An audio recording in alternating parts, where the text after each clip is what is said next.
Well, I know it's been a while since I've played this game, uh, but recently I've had more time to do some of these visual novel playthroughs, so I figured I may as well get back to this. For those who don't know, or for those of you who don't know, this is Kari no Shoujo. I have not played this in quite a while, and I've only played, I think, 3 parts into this visual novel. For those who don't know, and for those who just might be seeing this video, I did start this playthrough a little while back, and I just haven't been able to get around to it since. Kari no Shoujo is a murder mystery visual novel, and it's pretty weird. It has some pretty dark themes to it. I won't go really too much into it, but there's a lot of interesting plot points in this visual novel, and it's a very unique. It's very unique to say the least.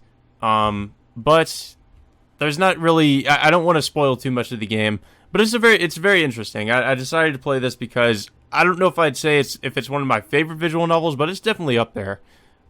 So with that being said, I don't remember where we left off. I really don't because it's been so long. I think it was after we met Toko in the park.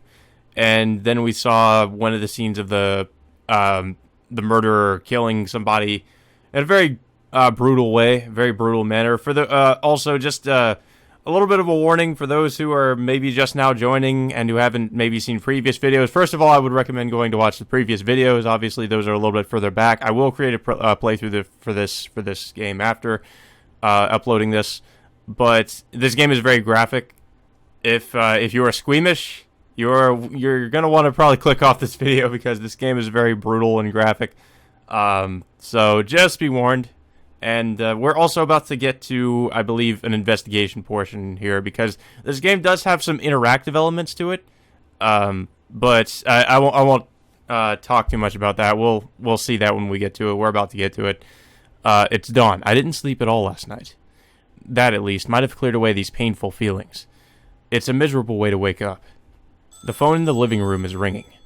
Who could be calling this early in the morning? Yeah, this also takes place in the 1950s, by the way. That's why we have these old-ass telephones. I also am gonna have to remember what voices I gave these characters because like I said, it's been a while since I've played this. Okay, so this is a sister, Yukari. What voice did I give her? Yes, this is the Tokisaka residence. Oh yes, he's up now, so I'll hand you over to him. Yukari looks at me with the receiver in her hand. For me? Yes, it's Ozumi-san. Ozumi. Has something happened? Probably. I accept the receiver from Yukari. It's me. What's up? Hey, Reiji. We're in deep shit. It happened again. Yeah, I have the deep raspy voice. Another murder? Yeah, this time it's in Shakuji. It was only just discovered, so I don't know any of the finer details, but it looks like they've struck again. They're continuing? I can't believe this is happening. Got it. I'll be there soon. Right. I'll see you later then. I put down the receiver and turned to face Yukari, who's been watching the entire time. Sorry, but I need you to give Mr. Seiki a message. It doesn't look like I'll be able to go to the academy today. Sure. I can do that. My sister looks at me worriedly. Be careful, please. Yeah, no need to worry. I've got to change my clothes and get a move on. It won't take more than half an hour to get to Shakuji from here. So now comes the investigation portion yet again. Hey, you made it. Uzumi's been waiting. He raises a hand and beckons me over. You said they struck again. What makes you so sure? Let's not get ahead of ourselves. Forensics just got here, so we haven't taken a look at anything yet. That's just what they concluded from the circumstances at the time of discovery.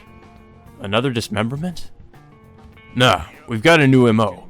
The right arm has been chopped off, and there's a wound on the abdomen that's been sewn up. After saying that, Uzumi steps aside. Go on, take a look at the crime scene and size it up. This is brutal. That's the immediate impression upon my first glance. What could possibly have driven them to do this to a corpse? Right now, all I can do is investigate and puzzle out what I can.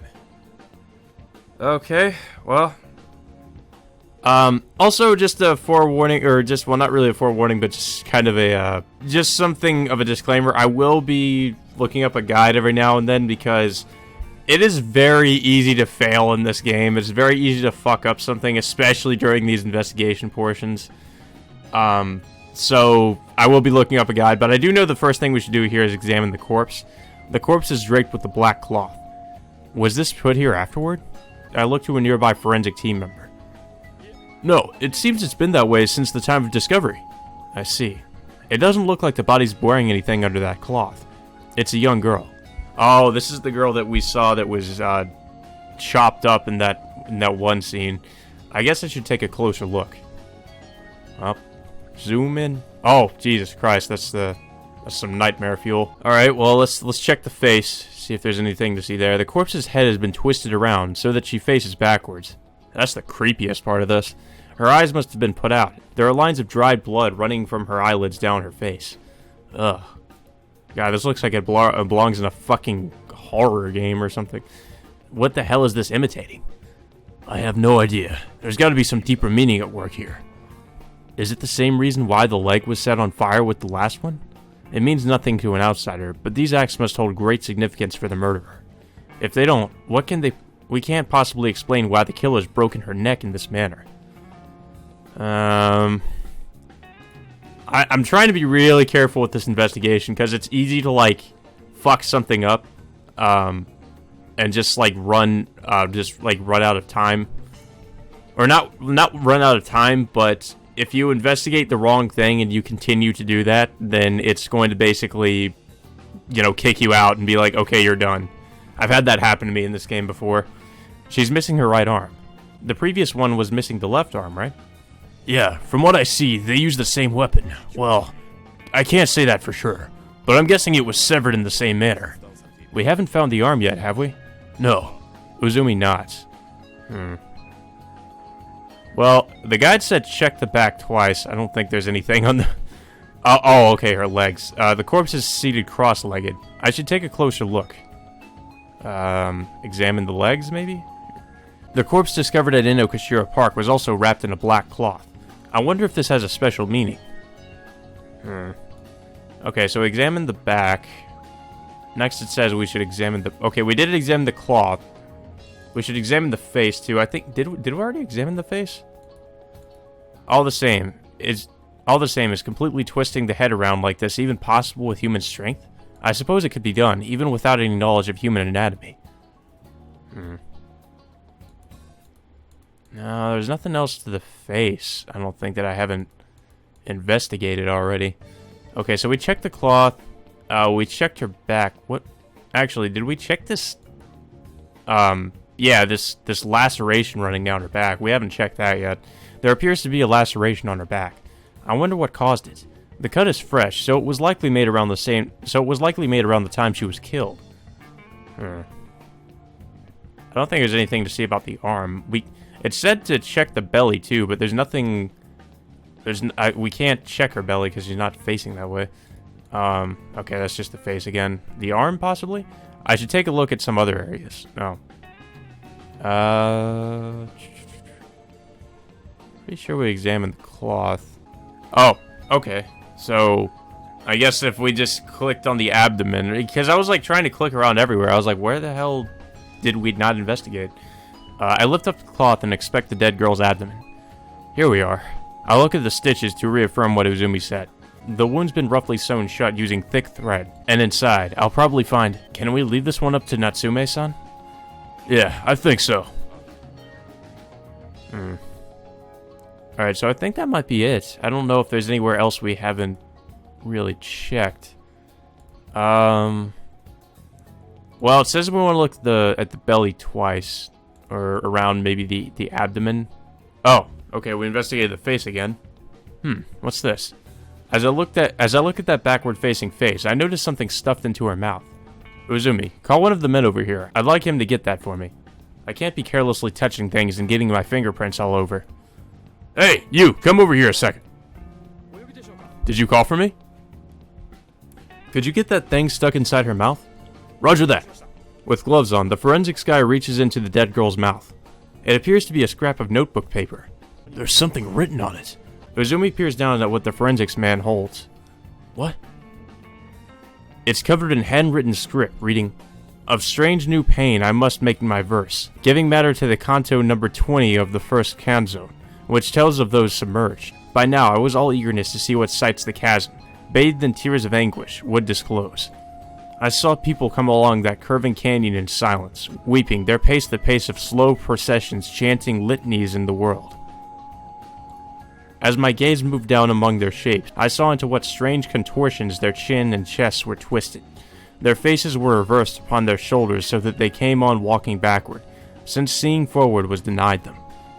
Is this a quote from something? I guess that's why her face was turned backward like that. Oh, we gotta have it match this, poem, or whatever the fuck this is.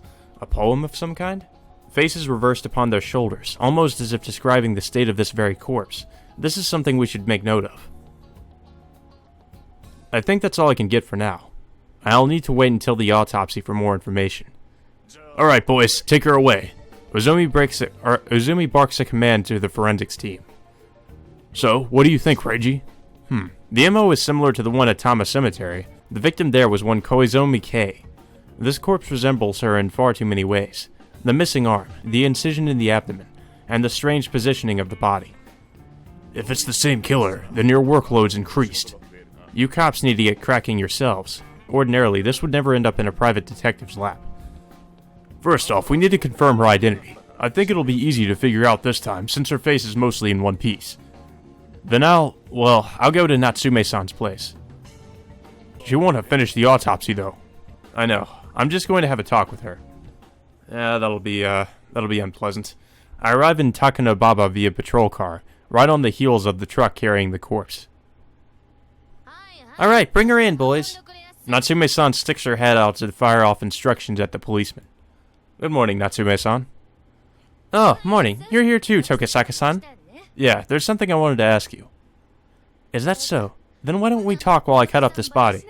How about no? Please spare me. Yes. That's gonna be even more unpleasant. The dead girl is moving into a different room, leaving the two of us alone. Well, what did you want to ask me? Did you see the corpse from this time? I'll start by gauging her first impressions. I took a peek. It's the same. The abdomen is sewn up with the same method. However, judging by the stitches, our killer's getting better at it. I see. Next up is the head. I don't know of any reason to do something like that. Then again, we don't know why the leg was burned on the previous one either. Do you think there's a connection? Well, if you say they're the same, they might be the same. So even the doctor has the same diagnosis. The door opens and the forensics guy I saw at the crime scene enters. I'll leave the articles found with the corpse here as well. Hey, don't just dump that here. You guys take a look at it. Okay. Oh, hold on one second. Is that the paper that was stuck in the corpse's mouth? Seeing the envelope in his hand, I call him to a halt. Yes, it is. Mind showing it to me? I take a look as he lays it on the desk. What is that? It was inserted into the victim's oral cavity. It kinda looks like a girl's handwriting. You think so? Natsume-san nods before continuing. You might be able to learn something if you get a handwriting analysis done, you know. A handwriting analysis, huh? Could you do it for me? It's impossible without another sample for comparison. Samples, huh? I guess it's no good if we can't whittle down the list of people who might have written this. We've assembled a collection of all the data related to this batch of victims, but if you can gather anything else, we'd like to have it. Oh, okay, so I'm pretty sure I've made these choices before, that's why they're, like, grayed out like that. But here we want to make my own specifications instead of letting the forensics team handle it.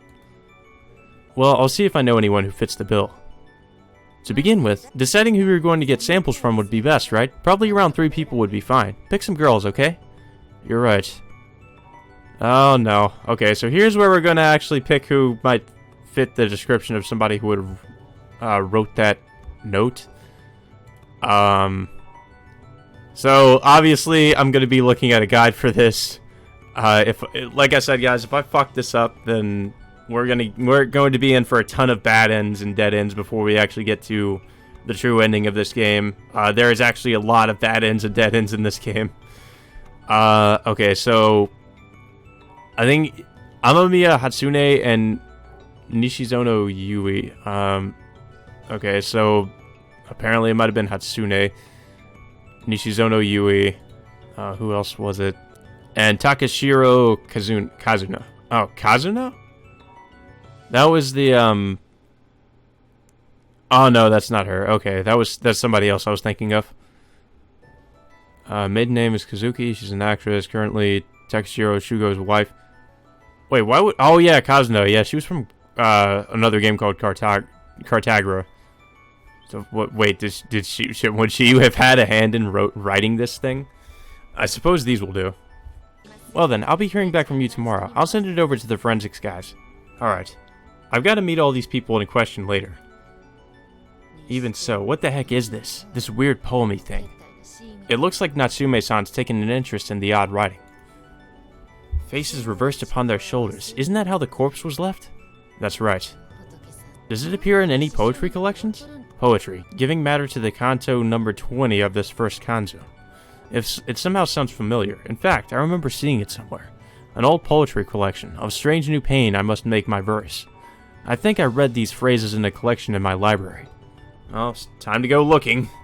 I'll go take a look when I get home. Anything else? Natsume-san asked me. That's right. Is it true that the dismembered corpse wasn't Imamura Haruka? Well, I had thought that it was her, but they said differently. They think the fingerprints are too decomposed for a conclusive ID. Judging by her tone, she hadn't expected her findings to be overridden. Natsume-san, I was thinking, is there a chance that the head and the rest of the parts belong to different people? If the body was dismembered, it's conceivable that each part came from a different victim. Different people? But who? You do realize we don't have that many corpses, don't you? That's just a possibility. Well, for instance... Oh god, here we go. Person selection again. Okay, so, the only person it could be was Nishizono Yui. That was the person that we thought was the corpse. What if the arms belong to Nishizono Yui?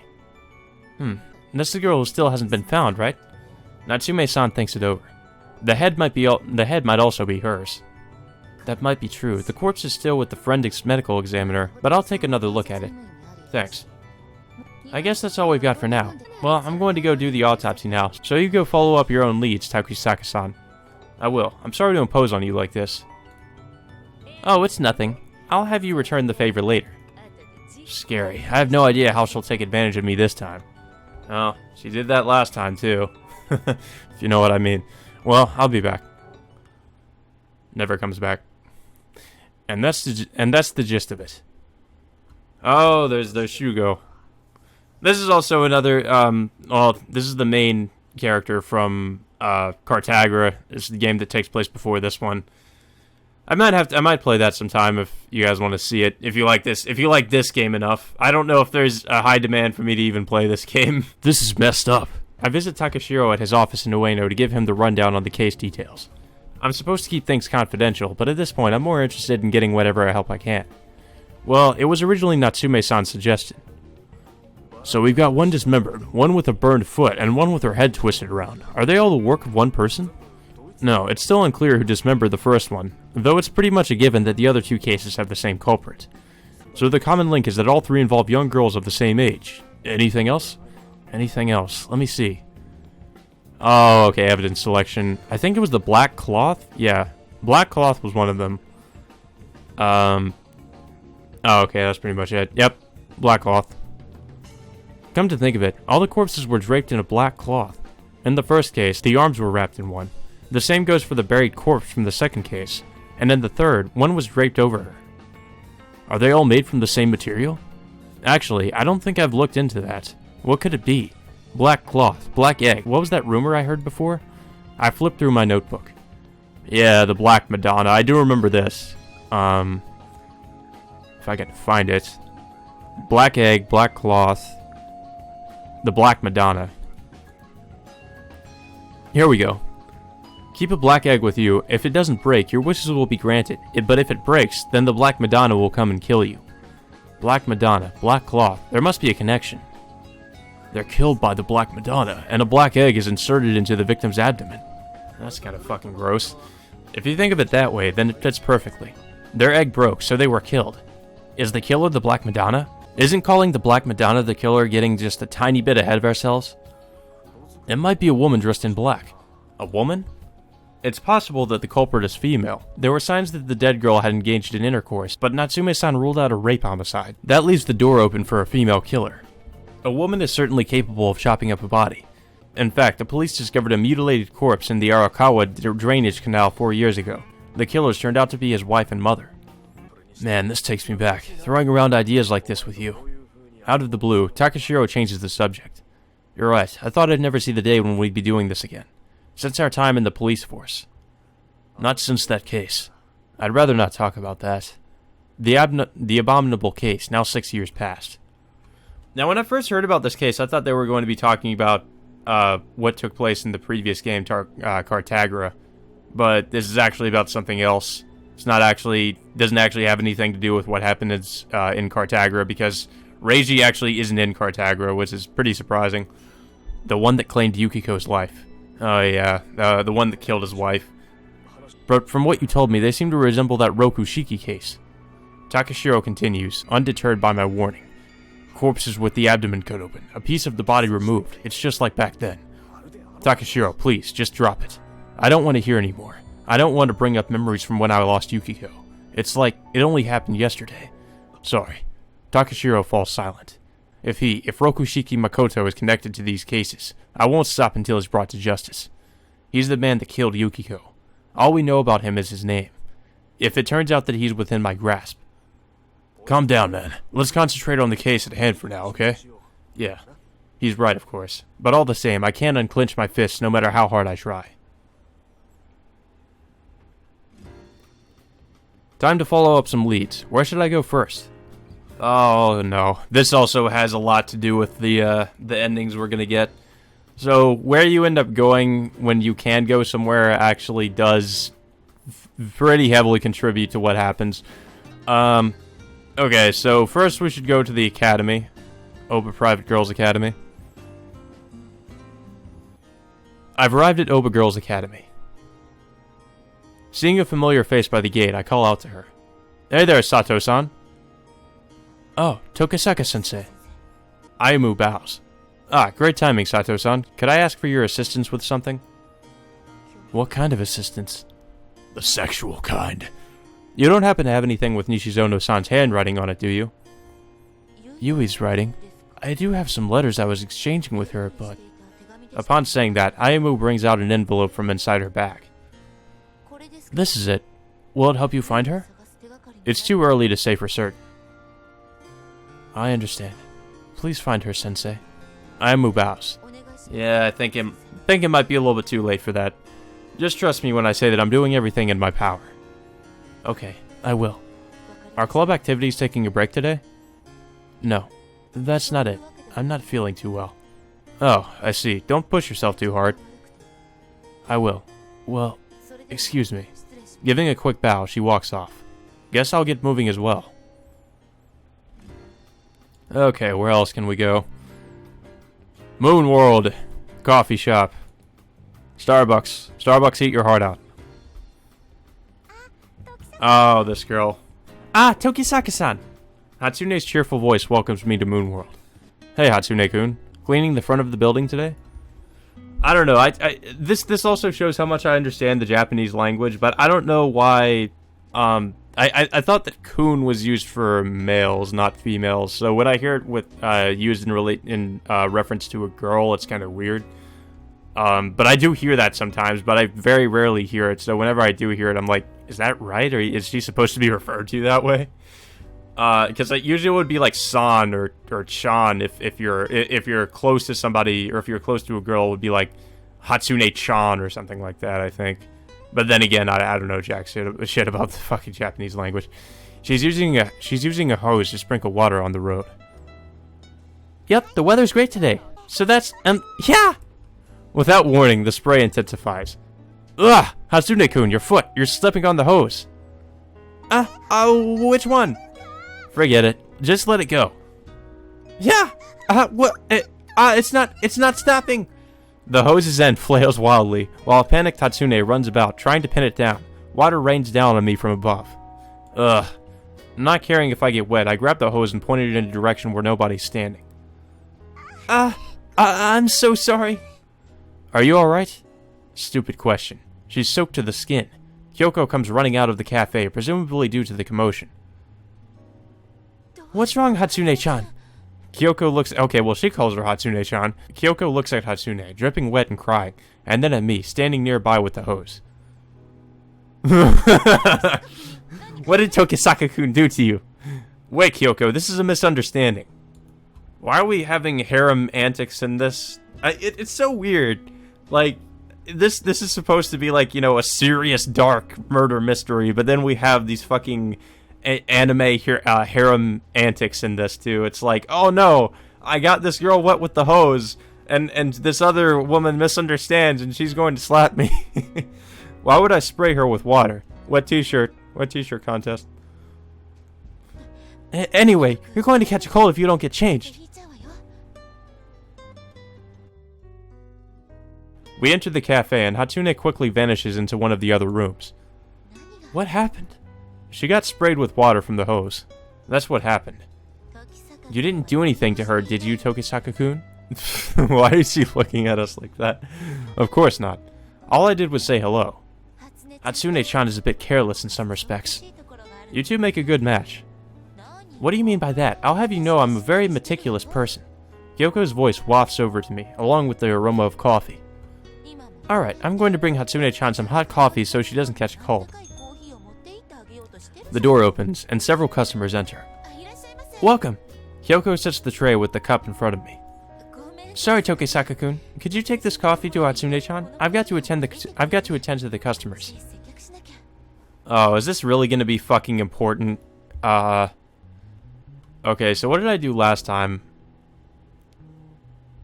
Deliver the coffee. Okay, so I don't think I've done this before. Sure, got it. I think she's in her room in the back. Thanks. Thanks. Her instructions given, Kyoko moves to take the new arrival's orders. Guess it's up to me. Taking the tray in hand, I head toward the back of the cafe. Hatsune-kun, I'm coming in. Wait. Yeah, I thought that was gonna happen. More fucking visual novel eroge cliches.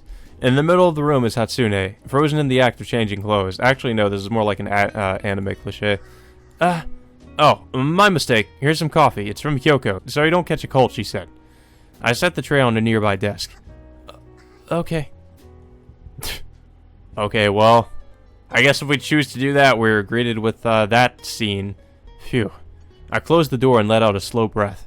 Well, that was awkward. That's one way to put it. That was very anime. I head back into the cafe and resume my seat. It looks like Kyoko is still bustling about. Before I know it, a steaming cup appears before me. Hatsune emerges from the back room. I stand and head over to her. Hatsune-kun, I'm sorry about what happened earlier. Don't be. She stares at the floor, blushing furiously. I know you didn't do it on purpose, but if you peep on me like that again, I'm going to punish you. Please don't let Kyoko hear that. She'll probably, kick you in the balls. Without another word, she slips by me and goes back to work.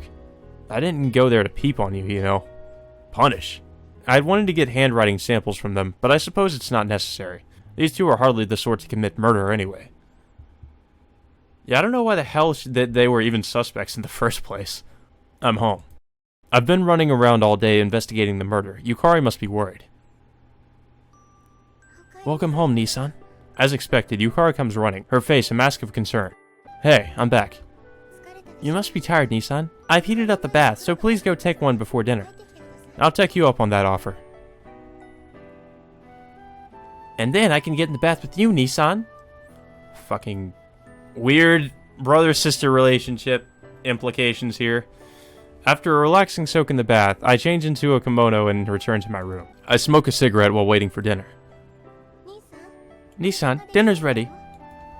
I like how his sister basically acts as almost like a fucking housewife. You know, as Reiji just doesn't do shit. He just kind of relaxes. Oh, right. Could you help me out with something? There's something I wanted to ask of her. If it's quick, then I don't mind. I see. Then take a look at this. I show Yukari my notebook where I've transcribed the strange message from the scene. Is this a poem? Could be. I just know I've seen it before. Of strange new pain, I must make my verse, giving matter to the canto number 20. Nissan, I'm certain this is... You know what it is? I've forgotten the title, but I think it's a foreign story about a journey through hell. Yukari's brow furrows as she tries to remember. That's right, it's...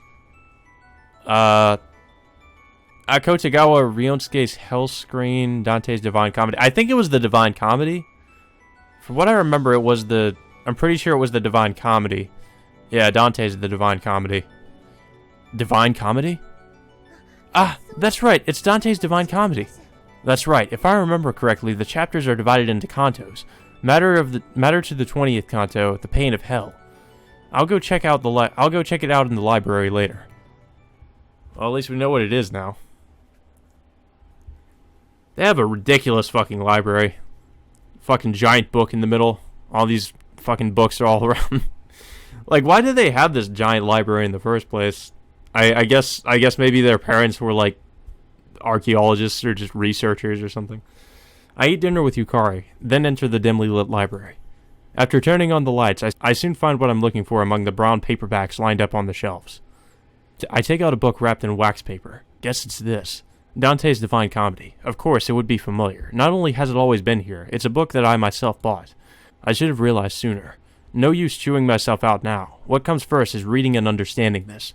I sit in a chair and flip through the pages. First up is the 20th canto. I think that's the one from the note. Of strange new pain I now must make my verse, giving matter to the canto number 20 of this first canto, which tells of those submerged. This is it. It's the exact same text. Their faces were reversed upon their shoulders so that they came on walking backward, since seeing forward was denied them. An exact match with the condition of the corpse. Furthermore, reader, imagine if you can how I could have kept from weeping when I saw, up close, our human likeness so contorted that tears from their eyes ran down their backs. This line wasn't on the note. However, when you trace the line down the corpse's back, from the eyes to the laceration in the skin, it resembles the flowing of tears. Is that the pattern? If so, then the condition of the other corpse may be an illusion like this. The corpse that had its foot lit on fire. They all had both their souls on fire. Is this it? That description was in the preceding 19th canto. Beneath my head are crushed the others who practiced simony before me, now flattened into fissures in the rock. Simony is the sin of buying or selling holy things. People that bought or sold sacred objects had the soles of their feet set on fire in hell. If that's the case, then the sin of those who had their heads turned backwards is... I flip back to the 20th canto and continue reading. See the wretched women who gave up needle, spool, and spindle to take up fortune-telling, casting spells with images and herbs. So they cast spells and received punishment. Did the victims carry out acts like these? I'll have Uzumi investigate that. The victims are young. The sin may have been committed by their families instead, their parents or siblings. There's a light knock on the door, tearing my eyes from the book. Nisan, here's some coffee. Yukari enters the library. Ah, thanks. Try not to push yourself too hard. Don't worry, I'm not going to go that far. I wish I could believe you. I'm going to do some more research here, so it's alright for you to go to bed first. Alright then, good night, Nisan. Now, where were we? I've discovered that 2 of the corpses are related to the Divine Comedy. Then what about the third? The corpse with only 4 limbs and a head. Dante's work may describe something similar. From the clues gathered from the corpses, the one that piques my interest is... the missing torso, the maggots crawling on it. I guess the maggots crawling on it. I remember, after Natsume-san had examined the body, she said that the maggots had grown too much. It didn't match up with the corpse's state of decay. What if the maggots were planted there artificially? The killer may have intended it. I paged through the book. A description in the 3rd canto catches my attention. Beset by stinging flies and wasps. If you equate the larvae of stinging flies and wasps as maggots, it might make sense. The people that receive this punishment are... This miserable state is borne by the wretched souls of those who lived without disgrace, yet without praise. Is it this? A punishment received by those who lived in idleness. The sin of having done nothing at all. That's rather ambiguous. It sounds like this could be related, but I can't see a definitive connection. Even though the 2 subsequent murders could well have been inspired by Dante's text. Well, there are characteristics that aren't present in the Divine Comedy. The black egg. The uterus was ripped out, and the painted eggshell was inserted in its place. This must refer to something else. The black egg, the Black Madonna. Carry a black egg around. If it doesn't break, your wishes are granted. However, if it does, the Black Madonna will come and kill you. It's a rumor I heard from Tojiko. I need to take a deeper look into this Black Madonna business. It sounds like it's related to Christianity, but... Considering the vast body of Christian literature out there, this could be a problem. It goes without saying that the Divine Comedy is deeply connected to the Old and New Testaments. Dojiko's rumor originated among the schoolgirls, right? Could it be the books that they read? Well, that's definitely something I'm not well versed in. I'll go to the academy tomorrow and ask a few discreet questions. But before that, I gotta go to Natsume-san's place and ask about the autopsy results. Let's do some more research. I pull an old Bible off the shelves and sit down and read while drinking my coffee. Oh, what fun, what fun. Reading. Song 4, The Strange Tale of... What was that, Panorama Island? I don't know what that even said. Nissan, you're going to catch a cold if you sleep here. Yukari shakes me awake. We fell asleep reading. The best way to fall asleep. Morning, Yukari. Still half asleep, I force my eyelids open. If you're going to sleep, I'd much rather you did it in a futon. Well, I hadn't intended to fall asleep. I raise both arms and stretch. I'm a mass of aches and pains thanks to falling asleep while seated in a chair. What time is it now? It's just turned 5 a.m. That means you could still sleep some more, right? 5 a.m. Isn't it early for you to be up? Well, after it occurred to me that you'd been shut up in the library for a whole night, I couldn't help it. Her voice is dry and disapproving as she drapes a padded kimono over my back. I return to my room. Yes, Yukari, you don't have to wake me up later. Don't you have lectures? She frowns. I feel like I'm being chewed out for playing hooky. Starting in the afternoon, I've got something else to do until then. I see. Please try to be careful. Yukari leaves my room. She's probably concerned about my health, hence the grim look. I gotta visit the crazy bitch first. After a light 3-hour nap, I take the train to Tokonobaba. Tokonobaba. Fuck, that name is just a tongue twister. The autopsy results must be done by now. Oh, if it isn't Tokisaki-san. Natsume-san is smoking a cigarette outside the hospital door. Good morning, Natsume-san. Have you finished with the autopsy? If I wasn't finished, then would I be lazing about out here? Uzumi-san came by earlier and dropped off a report. I take it the victim's been identified? That's right, it's even been printed in today's paper. After saying that, Natsume-san heads inside, cigarette still clamped between her teeth. Words can't describe the stench inside the autopsy room. So, where shall we start? Of course, Natsume-san doesn't seem to be bothered by it. Why don't we start with the report Uzumi-san brought me? Natsume-san pulls some documents from an envelope and reads aloud. The deceased Tokigawa Yumi, a student that attended Oizumi School in Nerima Ward, it says that her parents reported her disappearance on the evening of the 8th. The 8th. A lot of time passed between then and when she was found. That's right, the estimated time of death is also around that time. Do you suppose she was hidden for a while? At the very least, there's a base of operations, some place where the killer can hide a corpse. If we could locate that base, it'd be a breakthrough. What about the state of the body, Natsume-san? The direct cause of death was trauma to the spinal cord. It looks like the killer broke her neck while she was still alive. However, the right arm appears to have been severed immediately beforehand. Oof. That's horrible. And I think some of the victims are actually conscious when they're getting their fucking limbs cut off too. Like I said, this visual novel is pretty fucking brutal.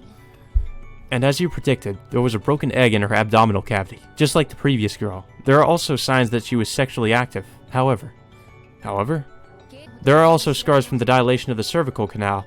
To put it simply, they're abortion scars. Out of curiosity, I re-examined the previous corpse, and she had them too. What? They had abortions? No, that can't be right. They've both undergone abortions? This could be an important lead. To have an abortion, you need a doctor to do the procedure. They might know where those girls' partners were. I guess they did have abortions. Jesus Christ. I guess they really were sexually active. I should get in touch with Uzumi after this. I'm not done yet. The victim this time had drugs used on her. A shot of morphine in the left arm. Moreover, it was a near lethal dose. So there's a chance the killer may be a doctor. Don't you know how easy it is to get a hold of morphine these days? If I sold it in the right places, I could make a killing, and narcotics control couldn't stop me. Natsume-san idly toys with a small bottle of medicine. She's joking about dealing drugs, isn't she? I wouldn't be so sure about that. Oh yeah, Tokisaki-san, you asked them to run a handwriting analysis yesterday, right? She shows me the torn fragment in question. I might be able to figure something out, so let me take a look at what you've brought. I pull the sample out of my notebook and hand it over. Here. Alright, let's take a look. Natsume-san sits in a chair and compares the sample to the torn fragment. Honestly, Tokisaki-san, you just collected a random sample, didn't you? I was hoping for the same kanji. This won't let us see the finer details. Even so, I can't be telling people what's actually written on there, can I? It wouldn't bother me any. She peers at the characters through a jeweler's loupe. Ooh, this one might be close. Which one? I take a peek at Natsume-san's hands. This letter, Nishizono Yui, the young lady who's missing right now. Is that so? Did something Nishizono Yui wrote end up in a murder victim's mouth? We haven't found her yet either. Natsume-san, would it be possible to check for Nishizono's fingerprints on the letter I brought over and the piece of paper found on the corpse? I think it's doable. You have to use silver nitrate and neat hydrant, so it can't be done here. But could you do it for me? I'll go talk to forensics. It's a hot case, so I think they should have the results out before the end of the day. Natsume-san, may I borrow your telephone? If you bring it back. It's not like I'm going to run away with it. Well, not like he could anyway. It's not this is long before cell phones. I've got to get in touch with Ozumi. Hey, Reiji. Ozumi, I have something I need done ASAP. Contact the obstetricians in the area and find out whether the victims visited their hospitals. Obstetricians? So I just find out where they had their abortions, right? One more thing. I also need to know about the occupation of the victims' families, and if they have any skeletons in their closets. So you're attacking things from that direction, huh? Alright, I'll look into it. Thanks, man. Now it's my turn. It's about Nishizono Yui. It seemed that she had a boyfriend. A boyfriend? Sato Aimu told me that she was certain that Yui didn't interact with members of the opposite sex, but... I don't have a name yet, but I'm still looking into it. Okay, I got it. Well, if that is Nishizono Yui, then apparently she was very sexually active, so that's probably bullshit. I put down the receiver. I can feel it. Things are starting to slide into place. So Tokisaka-san, mind paying me what you owe? Oh god, what's that gonna be? Sexual favors? You're charging a call fee? Of course, I'll have you pay it with this. Nope.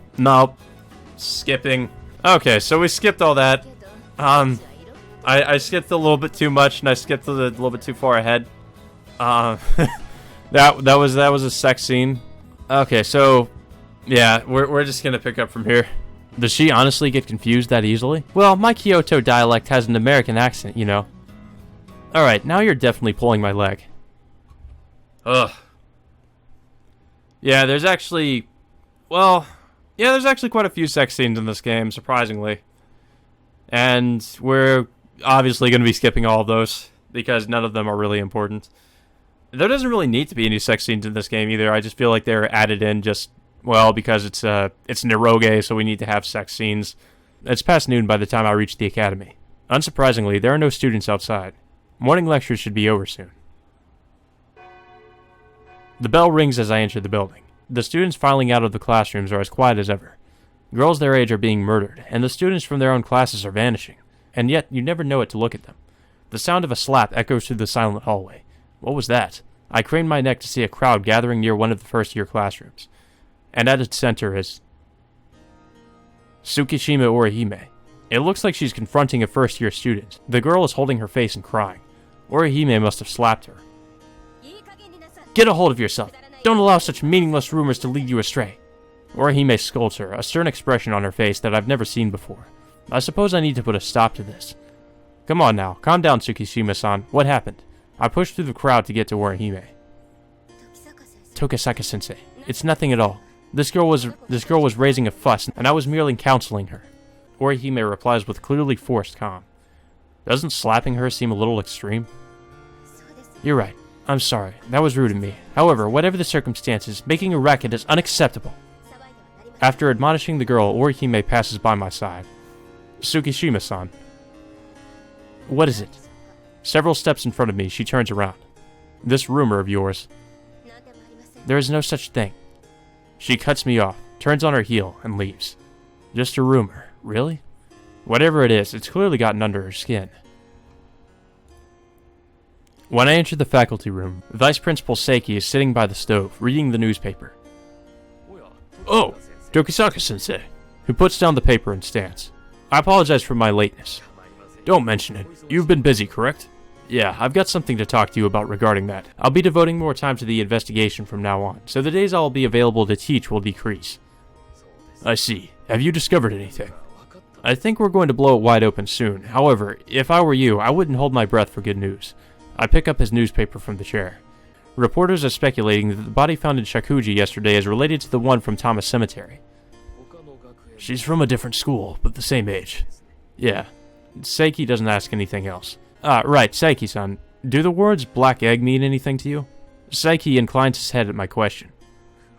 Black egg? No, I have no idea. I see. I guess the teachers don't know anything about it. If I want information on this, it looks like I'll have to go straight to the source. After I've been in my prep room for a while, a certain noisy person arrives. Oh god, her. She's like the comic relief in this. Oh, Tokisaka-sensei's here. Well, where else would I be? You were late today, weren't you? I have an excuse. I had other things to do. Detective work? Tojiko's eyes are shining. If it were, do you really think I'd be able to tell you? Ah, so that's how it is. And here I am with this juicy information that I went to great pains to get and bring to you. What's it about? I'm not going to tell someone who's going to listen with an attitude like that. This is quite infuriating. Well, I don't intend to lose my temper over something like this. Suit yourself. There's a certain art to handling people like her. Wait, are you seriously going to just walk away from this? It's a big scoop, you know? Sure enough, Tojiko takes the bait. Her desire to talk got the better of her. Fine, I'll hear you out. Start talking. Wow, you said that in a way that kind of pisses me off. Well, whatever. You know the case with that dismembered body in Inukashira Park, right? The one where they still haven't identified the victim or the killer? Yeah, I know it. I've been fucking working on it, you dumbass. I haven't talked to Suzuriko about the particulars of the case. I'll have to feign indifference. A first-year girl told me that right after it happened, she saw the Black Madonna in the park. Oh, you like that? Well, I guess that's because I'm the one who told you about this from the beginning. Tojiko looks triumphant. She's got me good.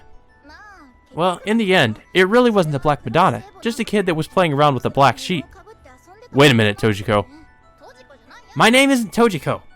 Whatever you say. So that first-year student mistook some kid for the Black Madonna. It seems that way. Well, the long and short of it is that she knew the rumor. It's not just her either. A bunch of the first years that knew about it are pretty spooked. I wonder if the commotion in the hallway I saw earlier was about this. Are there a lot of them? There's only a few, but they're not just from here. It sounds like people elsewhere know about it too. Hey, Suzuriko. I told you not to call me... Huh? Did the two girls who went missing know about the rumor? Yeah, probably. I'm sure they knew. I see. In other words, this means that around the beginning of the year, before Nishizono Yui had even disappeared, this rumor was already circulating. What is it based on? Did that help a little bit? Yeah, it gives me some food for thought, Tojiko. What do I keep telling you? Once Tojiko is gone, I decide to head for the infirmary and meet with Akazaki Nene. Even though it's not yet time for the afternoon lectures to start, the hallways are as quiet as ever. As I prepare to descend the stairs to the first floor, I noticed Orihime on the landing. Tokisaka-sensei. Is something wrong? Orihime comes up the stairs, stopping in front of me. Something's wrong with her. I can't sense that dignified air she normally gives off. Sensei. What is it? I ask her gently. Judging by her expression, whatever it is, it's serious. There's no reason for me to drag it out against her will, so all I can do is wait for her to speak. She looks like she's scared of something. Could it be that rumor? Tsukishima-san. I forgot what the hell, her story was in this game. It's kind of been a while since I've played it, so I don't exactly remember what's troubling her. She shudders when I speak her name. Although I do know that if you follow her route, because there are quote-unquote routes in this game, but they all lead to dead or bad ends. If you follow her route, then you're going to end up getting killed. It's nothing. Excuse me. Her face downcast, Orihime pushes past me. Tsukishima-san, if you feel like talking, come to my prep room. I'll try to help you out as best I can. I wonder if my voice reached her. I watch her back as she departs. Oh, guess who? Oh, if it isn't Tokisaka-sensei. Toko is the first person I see upon entering the infirmary. Were you sleeping again? I note her half-closed eyelids. I had a good night's sleep and everything, but yeah. After she says that, Toko brings her hand up to her mouth and stifles a yawn.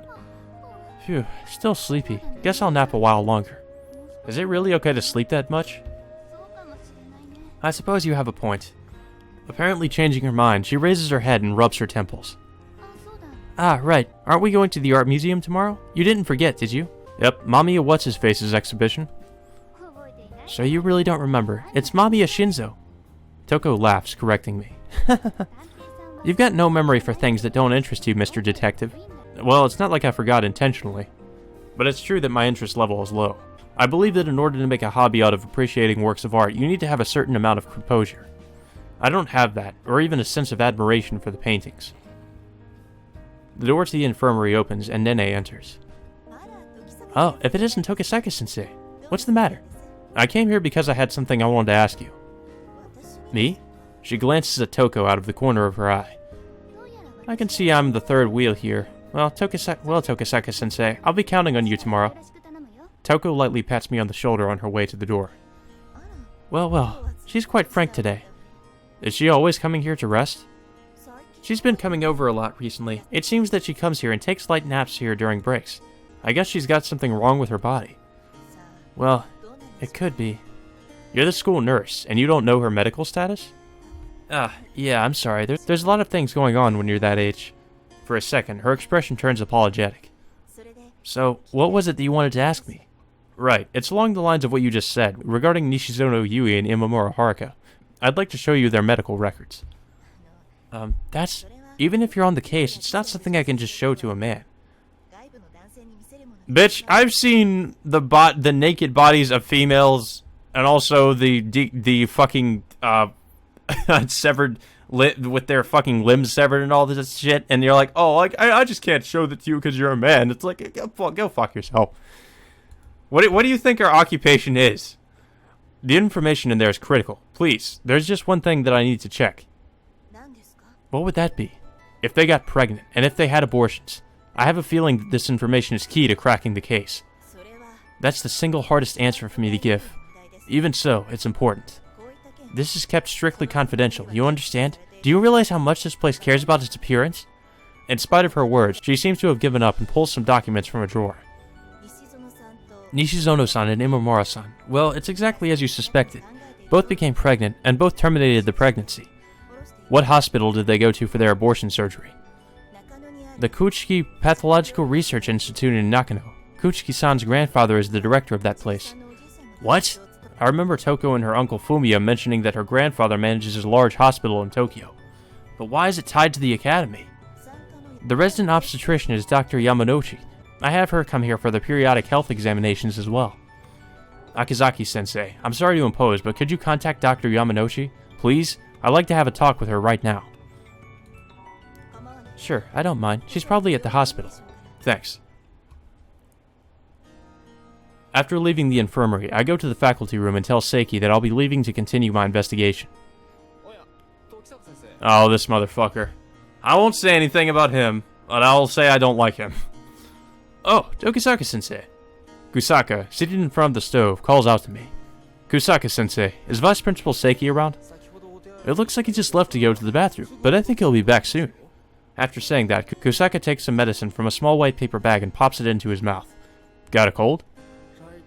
I've been having these killer headaches recently. I'm not exactly at the top of my form. He fills a cup with hot water from the kettle. But I've got time to spare. I go to the hospital in Nakano, but it really hasn't been getting any better. Kusaka grumbles, smiling weakly. Nakano? You mean the Kuchiki Pathological Research Institute? Oh, so you've heard of it. Right, you talk to Kuchiki-san often, don't you? Yeah, something like that. I can't say that I only learned about that hospital a few moments prior. Tokisaka-sensei, please be careful. Kusaka lowers his voice. The academic chairperson is out on an extended business trip, so for now it's fine, but once that's done, you won't be able to talk to the students much. I see. One thing after another. With conditions like these, it's no surprise that some students rebel and hide things. Oh, as long as you're here, do you know a rumor about a black egg, Kusaka-sensei? I'd best ask everybody I can in the academy. A black egg? I don't know the details, but I've heard the students using that phrase before. Were those first-year students? I'm not sure about that. I only heard people talking about it in the hallways. Thank you. No, I've done nothing to deserve your thanks. Kusaka chuckles. Oh, Tokisaka-sensei. What's wrong? Seiki has returned. Vice Principal Seiki, I've got some business to attend to right now, so I'll be taking my leave. Of course, I understand. Be careful. Well, if you'll excuse me, I bow to Seiki and Kusaka and quickly leave the academy. Well, it's time for the first of many visits to the hospital. I take the Cho line to Nakano. After walking for a little while, a large hospital comes into view. Kuchiki Pathological Research Institute is inscribed on the gatepost near the entrance. So this is the place. It's a lot bigger than I'd expected. There's a stream of people coming in and out. I may as well join them. Inside, it's dead silent. That's not so unusual for a hospital, but I'm struck by how similar it feels to the academy. There's no sign of energy from the people I pass by. It's almost as though I never left the academy at all. Hey, that area is off limits except to staff. Upon hearing the voice from behind, I stop. You don't look like a patient. Who are you? I turn to see an elderly man in a lab coat staring at me suspiciously. I'm sorry, I came here because I had some business with Dr. Yamanochi. Yamanochi-kun? Ah, so you're the person from Oba Girls Academy. Yes, that's correct. Looks like the message has gotten around. The problem now is whether this guy knows my true identity. Let's not stand around and talk. Come with me. He leads me down the corridor, and we pass through a doorway. Director's office is written on the door plate. Is he the director? That means... Excuse me, may I call you Kuchiki-san? I'm the director of this institution, Kuchiki Yasutada. I've heard about you. You're a detective, correct? Yeah. What you're investigating is none of my concern. I only ask that you don't disturb my patients. That goes without saying. He hardly needs to tell me that. You had some business with Yamanochi-kun, correct? Wait here a moment, and I'll have someone show you to her. He leaves the room. I take a quick look around. A large painting is hung on the wall. The description reads, Mamiya Shinso, artist, Kakitos. Kakitos? Kakitos? How do you pronounce that? I have no idea. I could hardly forget that name after hearing it constantly for the past couple days. Ah, so that's the kind of stuff he does. So you had an interest in Mamiya-sensei's paintings? The director has returned. Yeah, kinda. He's an old friend of mine. That painting was a personal gift from him. I guess he wants to brag a bit. The male doctor next to him coughs. Ah, sorry, this is our anesthesiologist, Murase-kun, who also works as the director when I'm not around. I'm Murase Naoki. Pleased to meet you. I'm Tokisaka. Nice meeting you as well. I'll show you to the obstetrician, Dr. Yamanochi's place. Right this way, please. Honestly, what the hell does the director intend by doing this? As soon as we're out in the hallway, Murase curses silently. Showing patient records to non-staff and to a detective of all people, it's absolutely outrageous. Just to let you know, I've been entrusted with this by the police. My words do nothing to placate him. Look, we're here. Finish your business and get the hell out of here. Goddamn. Yeah, that guy's a total asshole. Depositing me at the entrance of the obstetrics ward, Murase turns around and leaves. That could have gone better. Well, there's nothing I can do about that.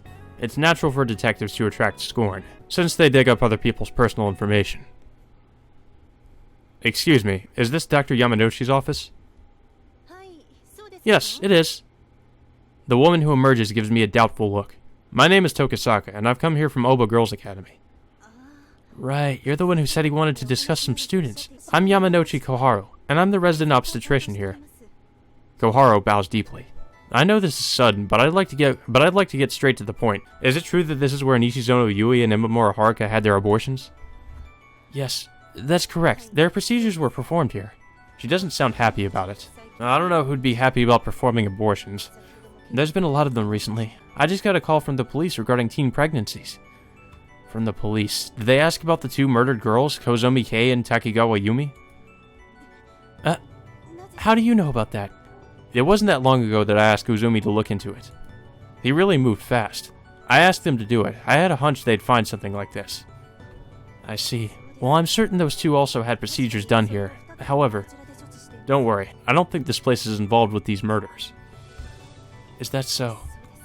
Some of the tension drains out of her. Are there really that many? Yeah, and not just those who are pregnant. Girls who think they might be pregnant also come here for consultations. Even some students from Oba Girls Academy. I see. I'm having a hard time reconciling this news with their usual behavior. I think the students come to me because I frequently visit the academy for medical examinations. Did anything else about them worry you? Let's see. They were never very clear about it, but it sounded like the pregnancies could have been the result of prostitution, or perhaps rape. Prostitution, you say? Their attitude wasn't that of a girl who'd had sex with her lover. It wasn't the anxiety of a first pregnancy, but rather the fear of carrying some unknown man's child. Goharu's eyebrows droop. She looks on the verge of tears. That's the feeling I got from those girls. Alright, thank you. Thanking Goharu, I leave the room. There's an ashtray set in the corner of the hallway, so I light up a cigarette there. Phew. The corpse's vagina showed no trace of violent sex. That means the killer didn't rape them. But something about it still nags at me. No, the possibility of rape is low. On the other hand, it's quite likely that they were involved in the prostitution ring. The same age, the same school, there's a lot of correlations here. Oh, okay. Well, I'm not gonna spoil it because I already know what happens, but I'm assuming you guys can see where this might be going. What if someone's controlling these girls and forcing them into prostitution? That's pretty fucked up, to say the least. I exit the building, still mulling things over in my head. I guess I should contact Uzumi and talk to him. I'll give him a call later and have him come over to the moon world or something. A man in front of the hospital suddenly catches my eye. What's this? He's carrying a large bag under his arm and looking about restlessly. Highly suspicious behavior. He certainly doesn't look like one of the hospital staff. After looking around for a little while, the man leaves. What was that all about? Very suspicious. Welcome, Tokisaka-kun. Kyoko, could I use the inner seats? There aren't many customers, but I don't want people listening in on my conversation with Uzumi. Sure, that's fine. Well, we call them inner seats, but they're no different from the others. Welcome, Tokisaka-san. Hatsune comes over with a glass of water. Thanks. Could I get some coffee? Sure, coming right up. She turns around and heads back to the counter, where Kyoko is. It looks like she's become quite familiar with the layout. Feeling thirsty, I drain my glass in a single gulp. Running around all day wore me out. Oh, welcome, Uzumi-kun. Yeah. Uzumi saunters in. Over here. I know. He replies curtly and sits down across from me. So, Reiji, I hear you found the hospital. Purely by accident. It appears that some of the students at the academy used it. Our two girls? Yep. We keep things vague so that casual listeners won't be able to understand. How is that place? Is it trustworthy? I still don't know. I only got to look around for a little bit. I see. I brought some coffee. Hatsune looks nervously at us. Thanks. Best of luck with your job. Best of luck with all the rape murder cases you've been investigating. With that, she bows and takes her leave. Who is she? Uzumi points after her, curious. I think you've seen her before. She's a product of Takashiro's handiwork. Ah, no wonder. So it was when I was working. Uzumi spoons sugar into his coffee, then fixes his gaze on me. So, about the case, I looked into the victims' families and learned a lot of stuff. And how'd it turn out? First off, Koizumi K, her father, founded some kind of new religion and embezzled donations from his followers. Seems that his behavior was pretty extreme. Wait a minute. This might actually be connected to Cartagra. Cartagra had to do with a religious, like a cult, a new cult that started up, and it was like, getting a lot of members, and it was trying to basically take money from people. Ozumi reads off the facts, flipping through his notebook. Next up is Takagawa Yumi's mother. Seems like she was doing fortune-telling in Shizuku under the name of Takanomiya. She had complaints filed against her by victims for selling vases at outrageous prices as well. How was that cut off? That was weird. I flipped through my own notebook, checking for the sins listed in the Divine Comedy. Beneath my head are crushed the others who practiced simony before me, now flattened into fissures in the rock. What the hell is that? Simony is the buying or selling of holy things. It includes embezzling alms, and then the fortune tellers that used magic had their heads turned backward, and had tears running down their back. So what does that have to do with it? They're passages from Dante's Divine Comedy. It's possible that the killer is drawing inspiration for the murders from this. It matches the piece of paper stuck in Takagawa Yumi's mouth. Oh, right, okay, so that wasn't Nishizono, that was, Takagawa Yumi. Forgot who the hell she was. So you're saying that someone who knows that work is the killer? The quote is from a translation by Yamakawa Haizaburo, published by Iwanami Books in 1952. I think a lot of people have read it. So a person among the suspects who's read that would stand out? Then let me ask you, who should we nominate as suspects? We haven't seen so much as the killer's shadow.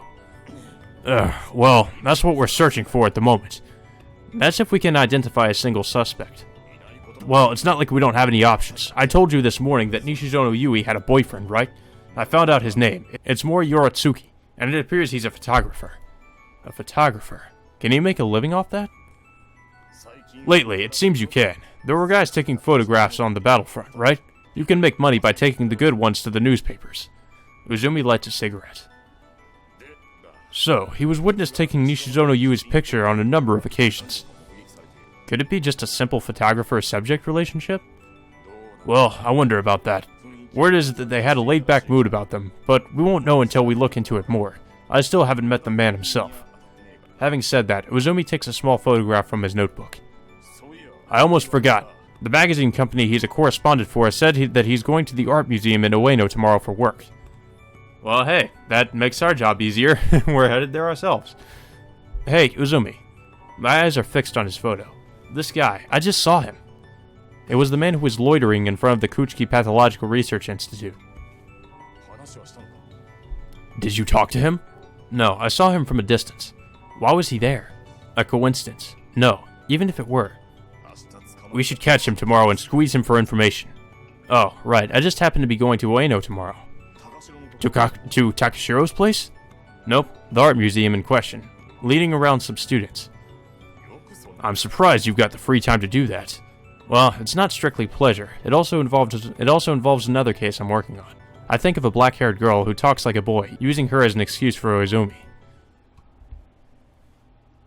Wonder who that could be. I don't know, it could be Toko. Toko doesn't really talk like a boy, though. Probably more like, Tojiko. Tojiko is more of a tomboy. Thanks for the coffee. I open the door and step outside. Well, whoops, sorry about that. I barely sidestep in time to avoid a collision. Kuchiki-san, wasn't it? Oh, her. Yes, hello. It's Kuchiki Chizuru. I have to apologize for visiting your home out of the blue the other day. Not at all. It was my pleasure. Chizuru bows. I'm sorry, but I'm in a hurry to get to Nakano. Then I won't keep you. Going to your father's hospital? Yes. I will see you later. After a few halting bows, she walks in the direction of the station. Yeah, we learned some shit about her in the second game. The sun has sunken quite low in the western sky. Well now, there's work to be done. What kind of work would that be? Alright, so... we just went to Moon World. What is today?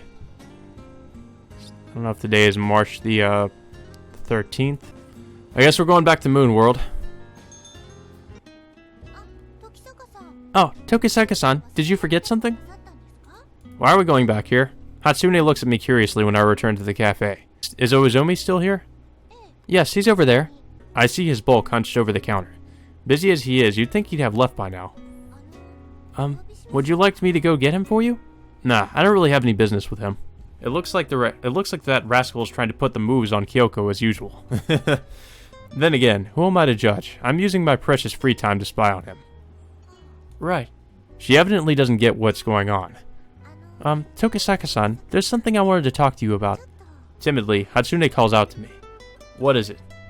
I'm finished with my work today, and so, I thought I'd go buy a cup for Kyoko, like you told me before. Ah, I see.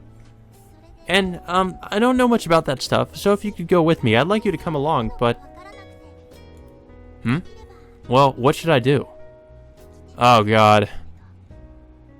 Well, I guess we should accept. Whatever.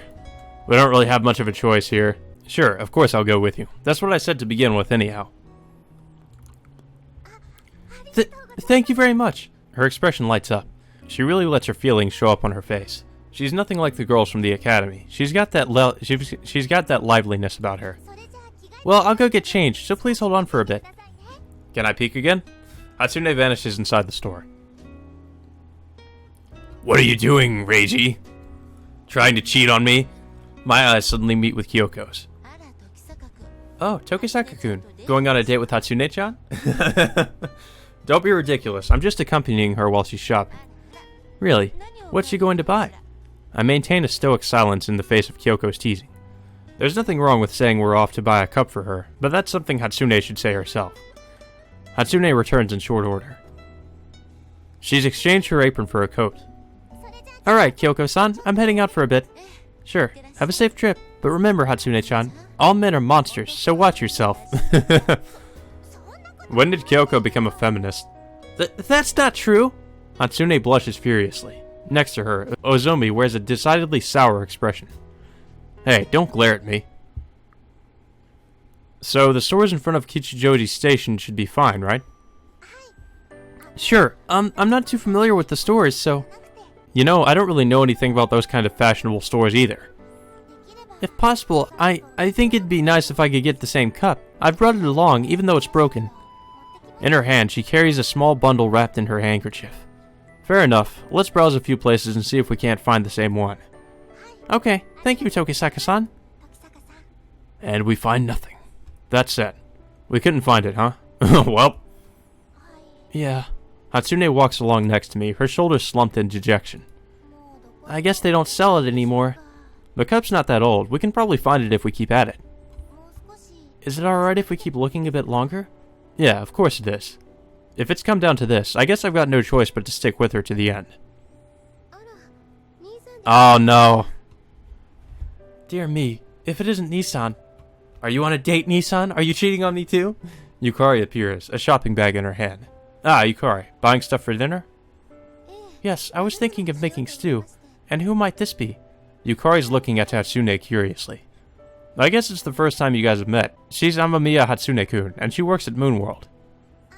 Oh, I'm Amamiya. Nice to meet you. Are you his little sister? Yes, I'm Yukari, and I attend Oba Girls Academy. Huh? You're a student? Hatsune looks up at my face. There's quite a difference in our ages. Then she's younger than me, and she's so grown up, and she looks so reliable. Looks like Hatsune has received quite the shock. Nissan, are you shopping as well? Yes, actually. Are you familiar with the stores around this area, Yukari? To a certain extent. Is there something that you're searching for? A coffee cup. Any ideas? This one's broken. I'm looking for another one like it. Hatsune unfolds her handkerchief and shows Yukari the fragments. It's Wedgwood bone china. I remember seeing something with a similar handle at Metsukoshi in Shinjuku. Shinjuku, huh? Well, what do you think? Let's go. Thank you very much, Yukari-san. It was no trouble. Yukari, I'll be home as soon as this is done, so could you have dinner ready? Sure. Be careful. You're a real lifesaver, Tokisaka-san. Hatsune holds her Mitsukoshi bag with great care. It was more expensive than I thought. Will you be okay? Yes, it looks like we were just in the nick of time. She has that cheerful air about her again. Thank you so very much, Tokisaka-san. I wonder if Kyoko will be happy with this. Of course she will. After all, it's a gift that you bought for her on your own. I pat her on the head, encouraging her as best I can. Oh, well that was something, alright. Next step is apparently going to be Shinjuku Station. I've arrived at Shinjuku. Well, come to think of it, Toko told me that she wanted some new pencils. The art supply store is close by, so I guess I'll buy some for her. I buy some pencils and exit the store. I suppose she won't mind me giving her something like this. Well, after this, I'll... No, don't go back here. I've arrived at I've arrived at Takedanobaba. Okay, I got it right that time. I think. Now, is Natsume-san in? Nope, she's gone. No! God damn, she has like fucking ridiculous tits. You could kill somebody with those. Oh, Tokisaka-san, weren't you just here this morning? She's in the autopsy room eating some udon. Yeah, but I came back for my second punishment, or whatever the fuck she's going to sexual harassment she's going to enact upon us. I'm amazed you can eat in a place like this. Yeah, goddamn, fucking smell of corpses. There's corpses on the table, like, ugh. I've made some sukiyaki. You hungry? No, I'll pass. Besides, I know, the fingerprints, right? Natsume-san sets down her chopsticks and picks up some documents. Let's start off with the letter that you brought over. There were fingerprints belonging to 3 people on it. One set was yours, Tokisaka-san. The other 2 belonged to the girls. Sato Ayamu, who possessed that letter, and Nishizono Yui, who sent the letter, right? I can't figure out the names from fingerprints, but that's probably the case. Furthermore, one of the fingerprints from the scrap of paper in the corpse's mouth matches one of the prints from the letter. Is that Nishizono Yui's fingerprint? At this stage, I'm not sure whose. Still, they are a perfect match with the fingerprints from the first dismembered corpse, so that should speak for itself. Huh? Whoa, hold on a sec. That means the mutilated corpse belongs to Nishizono Yui. It's looking more likely. Oh, so that was her. Natsume-san lets out a sigh. There's a very high possibility that these parts come from 2 different bodies. So that means that the head and arms are from different people. That's right, it would make more sense. From what I can see, yes. I don't know what the other guys will conclude. The guys at police headquarters aren't idiots. They probably caught on to that line of reasoning. But this development tells me the whereabouts of the missing Nishizono Yui. This concludes Vice Principal Seiki's job for me. But there's still more to deal with. Looks like my work's not finished until I found the murderer behind this string of killings. I get out of the bath and return to my own room for a smoke. Dinner was Mizutaki. Yukari prepared it for me, but she seemed listless somehow. I suppose she must be tired as well. I've been putting her through a lot of trouble. Guess I should at least wash the dishes every once in a while. Hey, don't do shit around the house, goddammit. My mind made up, I stand, but then Yukari opens the screen and enters. Ah, Yukari, good timing. Today I'll do the dishes. Nissan. Yukari's voice cuts me off. What, did you already finish them? That's not it, Nissan. Her serious tone hangs heavily in the air. What's up? Aren't you tired? Don't be silly. What kind of detective gets exhausted by a little legwork? The truth is that I'm not really tired physically. I am, however, tired mentally. The present situation has constantly been weighing on me, since we have no idea what the killer's intentions are. I can see that. The next victim could surface at any time. I think I'm closing in on a motive, but please don't overstress yourself. You don't need to worry. But Nissan, you never show your true feelings on the surface. What the hell? Were you just like coming here to talk about, like, let's talk about our feelings? I don't? Maybe it's just my imagination, but I can't bear seeing you like this, Nissan. It breaks my heart. Oh god. No, this is not weird. This is totally not weird. Yukari? I just wish I could give you strength somehow. God damn it, this is just getting into some strange territory, man. No. Please step at least a few feet away from me. You've supported me plenty up until now. I pat Yukari's head. I guess I don't show my true feelings on the outside because of my work. I've always been like that, so I can't change that part of me instantly. Nissan, could you bear with me for a little bit longer? Yes, of course. Yukari pulls away. Then, Nissan, good night. Yeah, good night. Nissan, don't stay up late. Please go to bed soon. I'm fucking how old is this guy? Like, he's in his early 30s, I think. I don't think he needs to listen to his fucking little sister about go to bed soon. It's like, bitch, I'm an adult. God damn it. Yukari returns to her own room.